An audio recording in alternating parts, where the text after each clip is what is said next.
You may have this conversation with your mind several times before it acknowledges that you are in charge and that you really mean what you say. Imagine that your thoughts are like drops of water. One thought or one drop of water does not mean very much. As you continue to repeat the same thoughts over and over, you first notice a stain on the carpet, then there's a little puddle, then a pond, and as these thoughts continue, they can become a lake and finally an ocean. What kind of ocean are you creating? One that is polluted and toxic and unfit to swim in? Or one that is crystal clear and blue and invites you to enjoy its refreshing waters? All of us have these bags of manure that we carry around with us, called our past.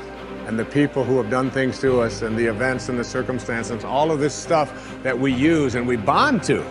And we bond ourselves to these wounds of our past, and we identify ourselves on the basis of these wounds. And every once in a while we set it down and we reach in there and we smear it all over ourselves.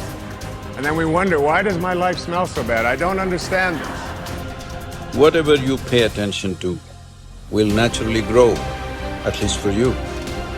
Every human being that you meet, there's a good side to them, there is a nasty side to them. If you pay attention to the nasty side, your mind will be preoccupied with the nastiness. Somebody else's nastiness will become yours. And because of that, you will receive more and more of that from all around. If you pay attention to the best, even though in some people it may be a minuscule, if you pay attention to the best, it will grow. At least in your mind, in your experience it will grow. There is a good chance it will grow in them also. You're never going to get enough. You already are everything. You're everything that you need. Think of it for just a moment. Everything that you need to have total bliss, perfection of your life, you already are. You already have it. You came into this world with nothing. That's how you're going out. And the time that you have here, what you have is your uniqueness, your specialness, and you don't need anything else. Now think on this. If you don't know how to appreciate what you have and where you are in your life, you don't need anything else. Because if you do get something else, you won't know how to appreciate that either. You'll just want more. Or you'll want it to be different. Or you'll want it to be the way it used to be. Or you'll want someone else to be the way you think they should be. If we are willing to turn our lives over to this greater power within us, the power that loves and sustains us, we can create more loving and prosperous lives. I believe that our minds are always connected to the one infinite mind, and therefore all knowledge and wisdom is available to us at any time. Nobody changes until they change their energy. When you change your energy, you change your life. See, it has nothing to do with the external activity that you're doing. It's got something to do with the internal systems as to how they're functioning. Essentially, it means neither your body, nor your mind, nor your chemistry, nor your emotions, nor your energy are taking instructions from you. They're doing their own thing.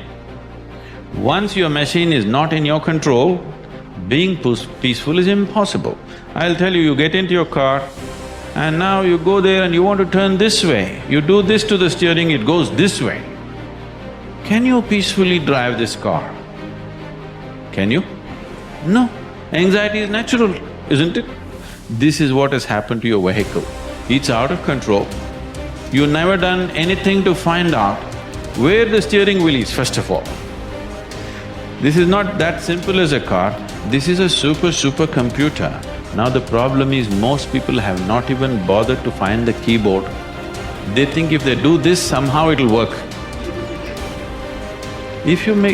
When you're given such a highly sophisticated machine, if you do not conduct it properly, it will cause many problems to you.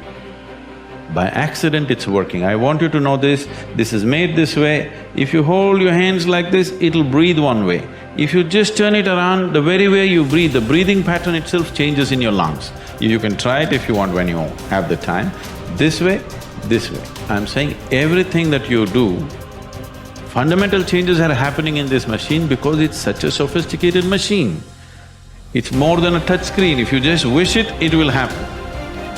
When you have such a sensitive and sophisticated machine and you are operating like a blacksmith, then being peaceful seems to be difficult.